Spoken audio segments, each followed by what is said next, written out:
ಯೇಸು ಕ್ರಿಸ್ತನ ಮಹಾಪರಿಶುದ್ಧ ನಾಮದಲ್ಲಿ ನಿಮ್ಮೆಲ್ಲರನ್ನು ವಂದಿಸುವಂತವನಾಗಿದ್ದೇನೆ.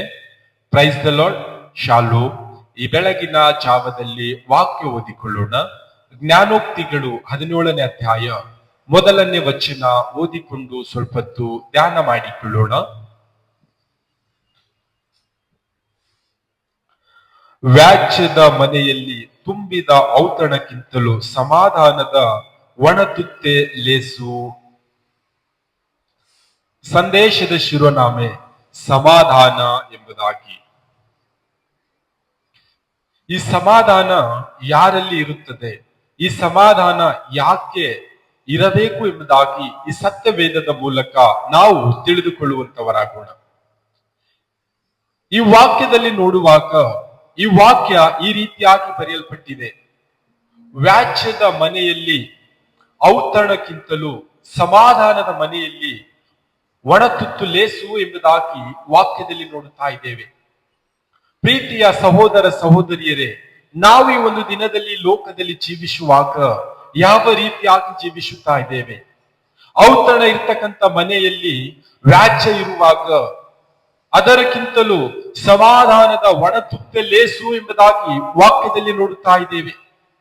ಯಾಕೆ ಸಮಾಧಾನದ ಒಣತುತ್ತು ಲೇಸ್ ಎಂಬುದಾಗಿ ನೋಡುವಾಗ, ವ್ಯಾಜ್ಯವಾಡುವಾಗ, ವಾದ ವಿವಾದ ಮಾಡುವಾಗ ಅನೇಕ ರೀತಿಯಾದಂತ ಮನಸ್ತಾಪಗಳು ಬರುತ್ತದೆ, ಕೋಪ ಬರುತ್ತದೆ, ಜಗಳ ಬರುತ್ತದೆ, ಕುಟುಂಬಗಳು ಒಡೆಯಲ್ಪಡುತ್ತದೆ, ಮತ್ತೆ ಒಬ್ಬರನ್ನೊಬ್ಬರು ದೂರವಾಗಿ ಹೋಗುವಂಥದ್ದು ನಾವು ನೋಡುವಂತವರಾಗಿದ್ದೇವೆ. ಆ ವಿಷಯವಾಗಿಯೇ ವ್ಯಾಜ್ಯದ ಮನೆಯಲ್ಲಿ ಔತಣಕ್ಕಿಂತಲೂ ಸಮಾಧಾನದ ಒಣತುತ್ತೆ ಲೇಸು ಎಂಬುದಾಗಿ ವಾಕ್ಯದಲ್ಲಿ ನೋಡುತ್ತಾ ಇದ್ದೇವೆ.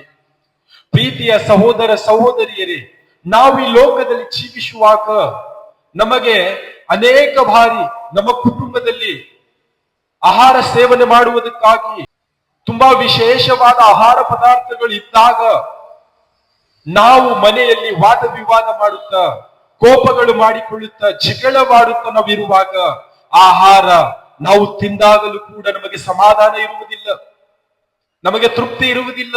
ಯಾಕೆ? ನಮ್ಮ ಜೀವಿತದಲ್ಲಿ ವಾದ ವಿವಾದಗಳಾಗುತ್ತದೆ, ಕುಟುಂಬದಲ್ಲಿ ಅನೇಕ ಮನಸ್ತಾಪಗಳು ಬರುತ್ತದೆ. ಆ ವಿಷಯವಾಗಿಯೇ ನಮಗೆ ಎಂತ ಔತಣವನ್ನು ಸಿದ್ಧಪಡಿಸಿದರೂ ಕೂಡ ಅದರಲ್ಲಿ ನಮಗೆ ತೃಪ್ತಿ ಸಿಗುವುದಿಲ್ಲ.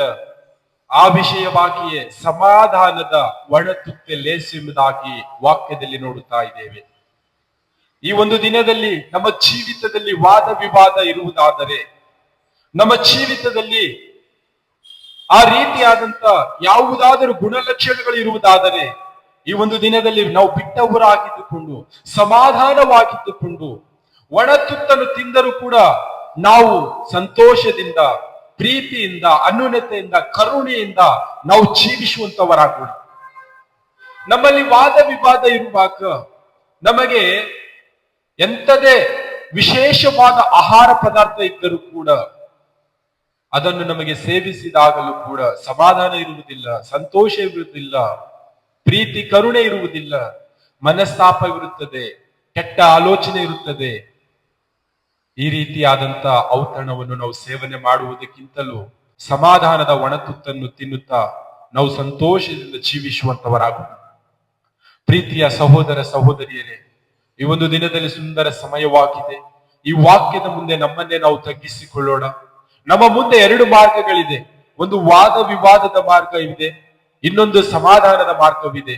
ನಾವು ಯಾವ ಮಾರ್ಗ ಆರಿಸಿಕೊಳ್ಳುತ್ತಾ ಇದ್ದೇವೆ? ನಾವು ಸಮಾಧಾನದ ಮಾರ್ಗ ಆರಿಸಿಕೊಂಡರೆ ನಮ್ಮ ಜೀವಿತ ಸಂತೋಷ, ಪ್ರೀತಿ, ಅನ್ಯೋನ್ಯತೆ, ಕರುಣೆ, ನಿತ್ಯ ಜೀವ ನಮ್ಮದಾಗುತ್ತದೆ. ನಾವು ವಾದ ವಿವಾದದ ಮಾರ್ಗ ಆರಿಸಿಕೊಂಡರೆ ನಮ್ಮ ಜೀವಿತದಲ್ಲಿ ಕೋಪ, ಮನಸ್ತಾಪ, ಕುಟುಂಬ ಒಡೆದು ಹೋಗುವಂಥದ್ದು, ನಾಶನ ಮಾರ್ಗ, ಪಾಪದ ಜೀವಿತ, ಕೊನೆಯದಾಗಿ ನರಕದ ಜೀವಿತ ನಮ್ಮದಾಗುವಂತದ್ದಾಗಿದೆ. ಈ ಒಂದು ದಿನದಲ್ಲಿ ಈ ವಾಕ್ಯದ ಮುಂದೆ ನಮ್ಮನ್ನೇ ನಾವು ತಗ್ಗಿಸಿಕೊಳ್ಳೋಣ. 2 ಮಾರ್ಗದಲ್ಲಿ ನಾವು ಸಮಾಧಾನದ ಮಾರ್ಗವನ್ನು ಆರಿಸಿಕೊಂಡು ಸಂತೋಷವಾಗಿದ್ದುಕೊಂಡು ಈ ಲೋಕದಲ್ಲಿ ಜೀವಿಸುವಂತವರಾಗೋಣ. ಈ ಒಂದು ದಿನದಲ್ಲಿ ಅನೇಕ ಕುಟುಂಬಗಳಲ್ಲಿ ಉಣ್ಣುವುದಕ್ಕಾಗಿ, ಕುಡಿಯುವುದಕ್ಕಾಗಿ ಐಷಾರಾಮಿಯ ಜೀವನವಿದೆ. ಆದರೆ ಕುಟುಂಬದಲ್ಲಿ ಸಮಾಧಾನವಿಲ್ಲ, ಸಂತೋಷವಿಲ್ಲ, ಪ್ರೀತಿ ಇಲ್ಲ. ಯಾಕೆ? ನಾನು ಇಷ್ಟು ಸಂಪಾದನೆ ಮಾಡುತ್ತೇನೆ, ನೀನೇನು ಮಾಡುತ್ತಿ? ನಾನು ಮಾಡಿದ್ದನ್ನು ನೀನು ತಿಂದು ಹಾಳು ಮಾಡುತ್ತಿ ಎಂಬುದಾಗಿ ಅನೇಕ ವಾದ ವಿವಾದ ಮಾತುಗಳು, ಮನಸ್ತಾಪ ಮಾಡುವಂತ ಮಾತುಗಳು ನಾವು ಕೇಳುವಂತವರಾಗಿದ್ದೇವೆ. ಈ ಮಾತುಗಳಿಂದ ಕುಟುಂಬಗಳು ಒಡೆದು ಹೋಗುತ್ತದೆ. ಎಲ್ಲಿ ಸಮಾಧಾನವಿರುತ್ತದೋ ಅಲ್ಲಿ ಸಂತೋಷವಿರುತ್ತದೆ. ಆ ವಿಷಯವಾಗಿಯೇ ನಾವು ಸಮಾಧಾನವನ್ನು ಆಯ್ಕೆ ಮಾಡಿಕೊಂಡು ಸಮಾಧಾನವಾಗಿದ್ದುಕೊಂಡು ಈ ಲೋಕದಲ್ಲಿ ನಾವು ಜೀವಿಸುವಂತವರಾಗೋಣ.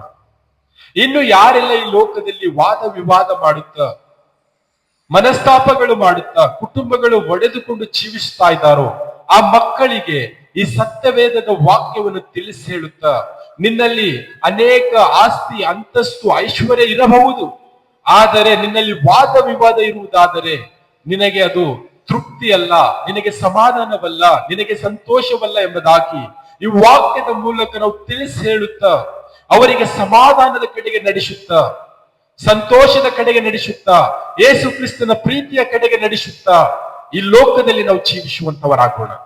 ಕರ್ತನು ಈ ವಾಕ್ಯ ನಮ್ಮೆಲ್ಲರ ಆತ್ಮೀಯ ಆಶೀರ್ವದಿಸಲಿ. ಆಮೆನ್.